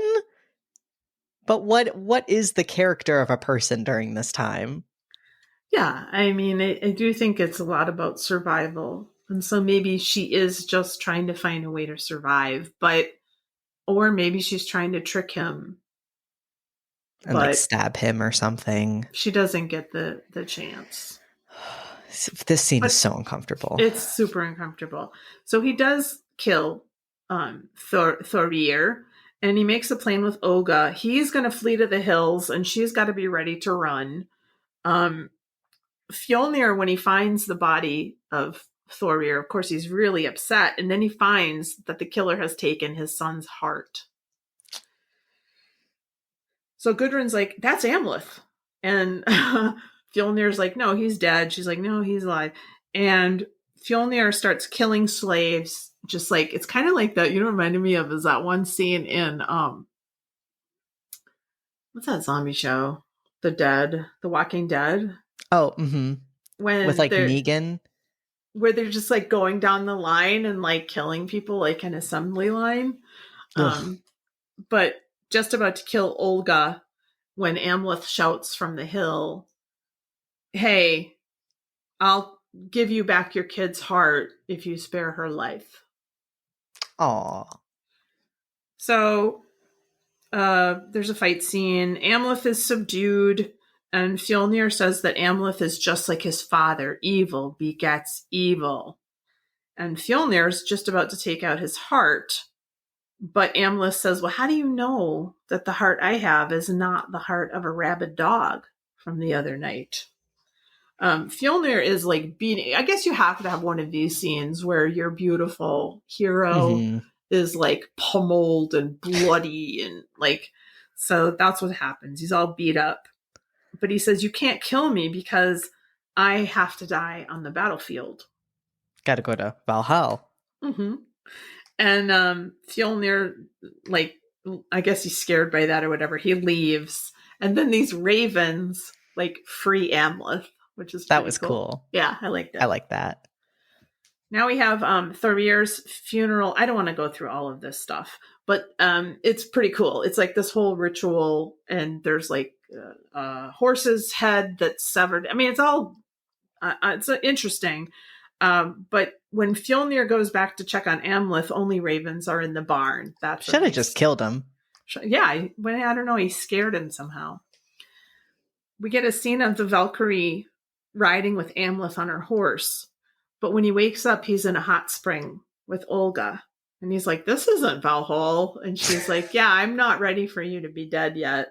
And they have a lovey-dovey moment, which is very cringe. Mm-hmm. And she's like, "I don't think you're completely done with vengeance yet." They get on a boat together. She has a wound on her neck. He kisses it, and then he sees his like family tree. And he's like, "Oh, my blood's inside of you. Gross." It's one way to put it. She's like, "Yeah, I didn't want to tell you because I wanted to make sure the babies would be okay. Or baby would be okay." She doesn't know she's carrying twins. And Amleth says that while Fjolnir lives, his kids won't be safe. So he jumps overboard. And yeah, she's like, "No, please." So that's it. I'm also like, how does he know these guys are going to protect her? Like, she's just on a boat with all these men. And I was like, what guarantee does a woman have in this time that she's not just like taken by these men? You know? I think that's why she kind of goes into this little trance and she like calls on the gods and she's like, make sure that I get to the land of Amleth's forebears safely. So I think she cast some kind of spell, I guess. Okay. Here at the end of I like this movie. It's just a lot. And talking about it today, I'm like, there are some pretty significant problems that I don't think you see when you're just caught up in how awesome, the action is. But Amleth kills a bunch of Fjolnir's people, including Finner the Noseless. Oh, that's a pretty good one. Pretty good death. Because he runs the sword, Drugger, like through the guy's, like where the guy's nose was, like all the way through his head. And I was sitting watching this with my cat Rosie, and I just said, "Oh no, Rosie, no!" She's like, "What?" She's like, "Why are you yelling?" It's gross, but it's really great. He also frees slaves, and he kills Gudrun and Gunnar, and then he fights Fjolnir on a volcano. I think it's important. He doesn't really want to kill either of them, but they both attack him. Like Gunnar, I don't know if he's already going to kill them, but Gunnar like is in a closet and like jumps on him and just starts stabbing him in the back. So he just kind of throws him and that kills him. I think he something was like that. Kill them. I mean, he has to. Like he's got to like get rid of this line. But it's like, it feels like when you're watching it though, sometimes that he's not just like a ruthless monster, like he has to. I mean, he has to do it. So yeah, I don't think he is I don't know. He's a berserker. So I don't know. It's all ambiguous. It's like, is he a good person? I don't know. I don't know if there are any good people. That's true. Then maybe you can't be. Yeah, I don't know. It's tough. I mean, no, he is presented as a hero and as a Mhm. noble character, but yeah, you got to kill some kids and Your some mom. women. Yeah.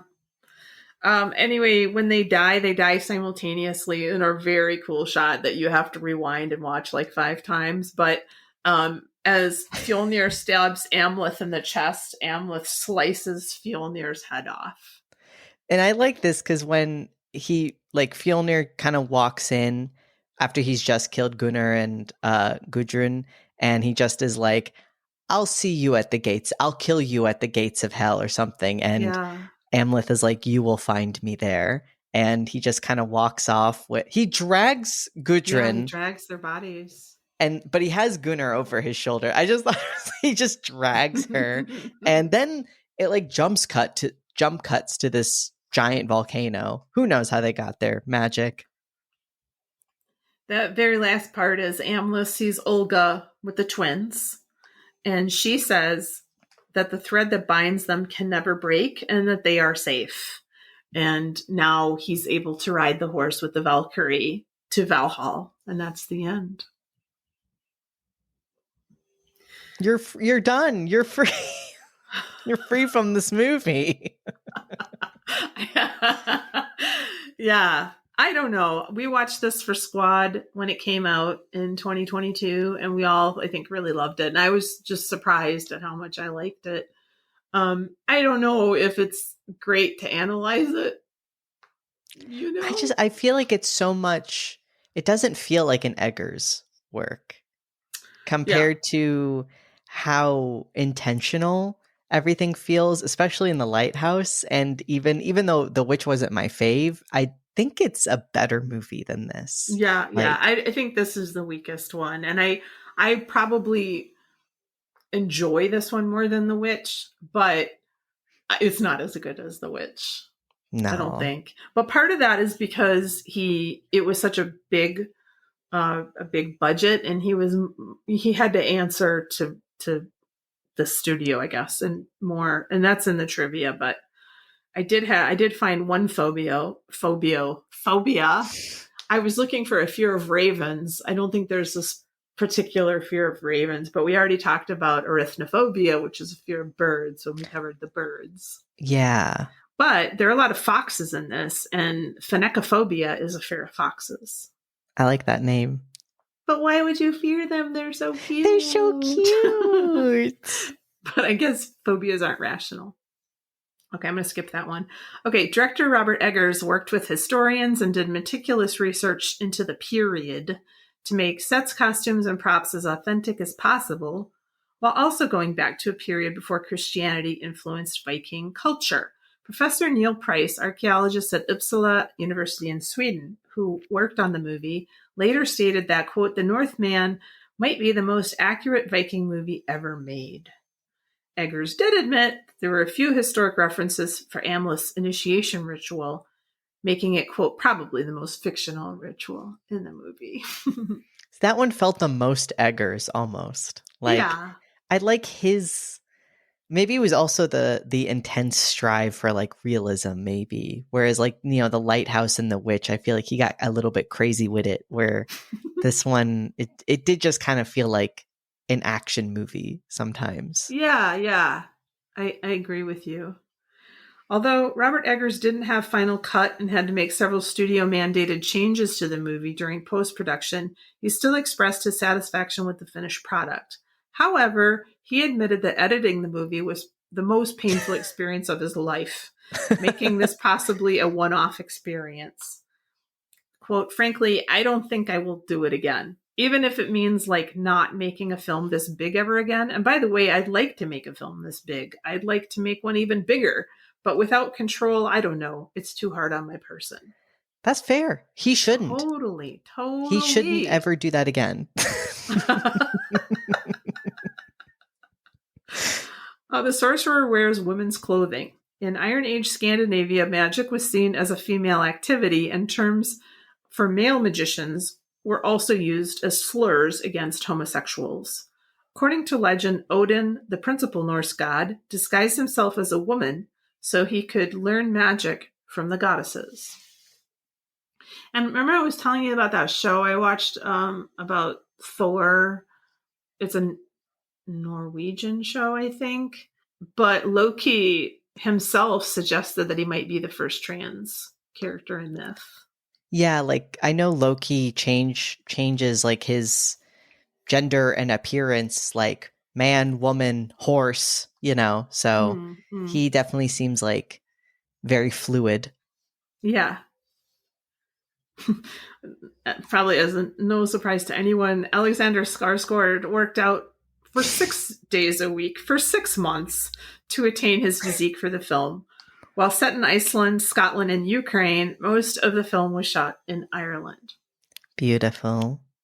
Robert Eggers' previous 2 films were made on budgets of $9 million and $4 million, respectively.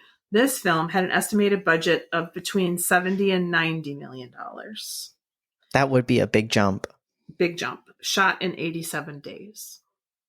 That's so impressive to me. Yeah, with so many people. And just such an epic scope. Yeah. What does Letterboxd have to say about it? Well, and this is a Succession reference, Mac, but Tim Irving gave it 5 stars. IKEA'd to fuck. That's a line that Skarsgård's character says in Succession. So that's perfect. I liked it.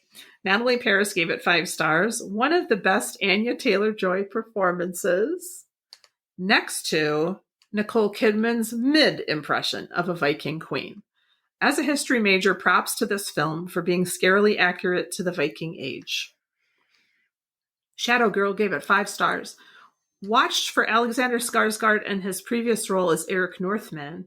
By the end of this film, the name Northman gained a whole new meaning. Highly recommend giving it a watch, if not for the beautiful scenery, meaningful storyline, and the cruelties of men, then for Alexander Skarsgård's raw acting and his pretty face. That's a good enough reason to watch it. Jonesy5649 gave it 5 stars. Just as good the second time as it was the first time. Will it be as good the third time? Methinks yes. I hope so. I hope you don't really say methinks. I hope you change. That's like something you think is really clever when you're in high school or something, like methinks. Alex gave it 5 stars. Why would you ever get off a boat that had Anya Taylor-Joy on it? Huge agree. Huge agree. D_Wardo gave it 5 stars. Absolutely perfect revenge story. It ended the way I wanted it to end, and then somehow also had another ending that was completely unexpected, dramatic, engaging, and satisfying. 10 out of 10. Natalie C. gave it 5 stars. Fighting in a volcano as the climax of a bloody, disgusting Viking revenge flick is a stroke of brilliance. Robert Eggers' craft and technical prowess is on full display. The Northman is a beautiful-looking film. Alex Ganong gave it 5 stars. Robert Eggers earned his place in Valhalla after making this ferocious masterpiece. Vic Cohen gave it 5 stars. Willem Dafoe carried. No tongue, but he ate. You're going to have to explain that to me. So, like, how best to explain? Basically, like, it's kind of slang for, like kind of the phrase, like, you did that. It's like, you ate. Like, I guess it's like, you know, reference to, like, he ate it up. So, okay. He ate. I figure it was something like that. Ava gave it a half star. This movie was so MF weird, like WTF. WTF! When I thought it couldn't get more insane, it did. Worse and worse and worse. Half star for Anya. This was horrible and uncomfy, and I did not enjoy. I'm sorry, Ava. Sinope_chimp gave it a half star. I got cucked into watching Hamlet, didn't I? You did. You did. Cucked into. Like, there's more to this story here. Versace Lasagna gave it a half star. Not enough Willem Dafoe. Great critique and very true. How would we rate this, Mac? Tears? Let's rate it in tears, okay? You go first. 3.75. Definitely not a 5. I for sure, before we started talking, was going to give it a 4.5. For sure. I just, watching it, when you're really watching it, it's just like, wow. I hope this doesn't sound pretentious. It does seem more palatable to your everyday audience, you know? Yes. And that's definitely what it seems like that studio or whoever invested in that was looking for. But I think that degrades Eggers' vision, and I would have 100% preferred to see whatever weird shit he was going to do. Yeah, I totally agree. Like, yeah. It makes sense that there's so many people who are like, I loved it. And I'm not trying to be like, oh, and they just don't understand. Like, totally, you know, that's what the movie was going for, and it did that, but that doesn't mean it was good. It's sort of like when a really good director makes a Marvel film. Yes, it's going to be watered down, and it's going to be just like I like that The Lighthouse isn't for everyone. Art should not be for everyone. Like, the whole point of it being unique that you like it means that other people don't like it, you know? Yes. Like, that's even what I like about horror is I like when I tell people about it and they're like, I'm never going to watch it. I'm like, that's fine, because that means me liking it is something interesting, you know? Yeah. No, I totally get that. I think that's a perfect way to put it. I mean, it's the most mainstream movie. He's only made 3, but I mean, it's the most mainstream movie that he's ever made, and I hope he doesn't do it again. Yeah, and he clearly didn't like the fact that it was painful for him, like to edit it.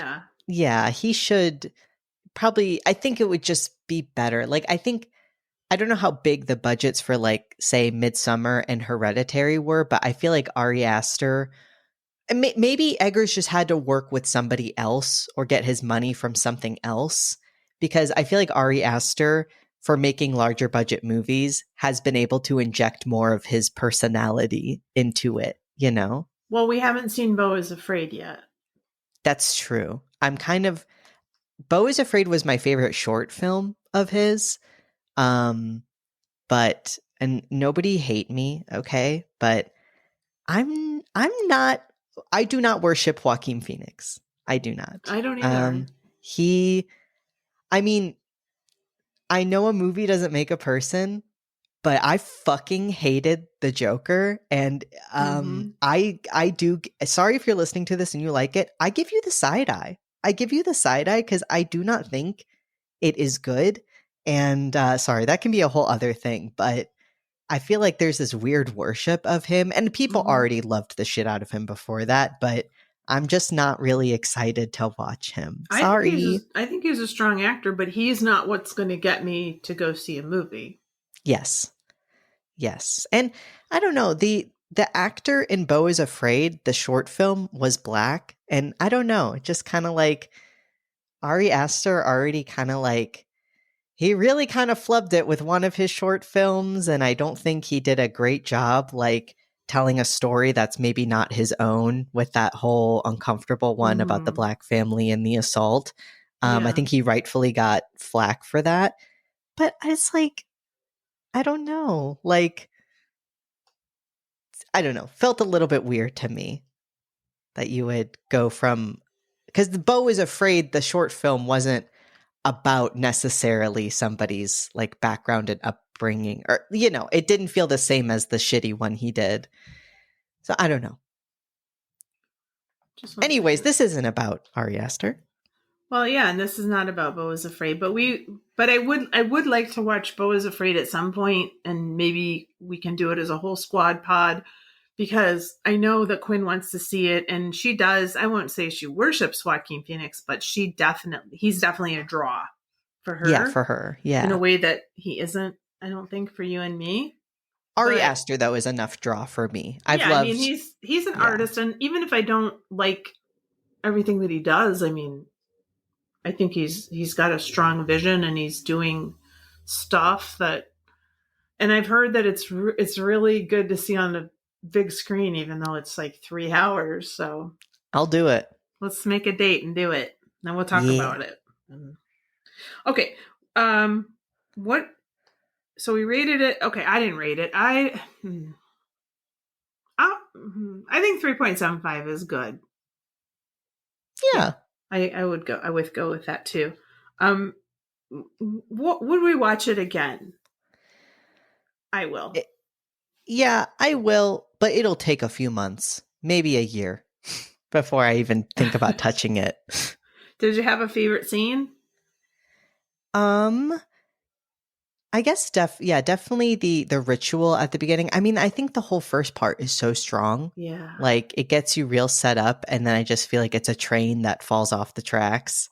And not even a train crash that you got to watch. I think I kind of got distracted a little bit. So that whole first sequence, I think, is great. Yeah, I totally agree with that. When you're getting to like Drugger, the undead sword part, I'm just like, okay. Oh, brother. Cool. Now that we have the sequence where he's fighting a zombie in a cave. Cool. Yeah. I'm not there for that, you know? Mm-hmm.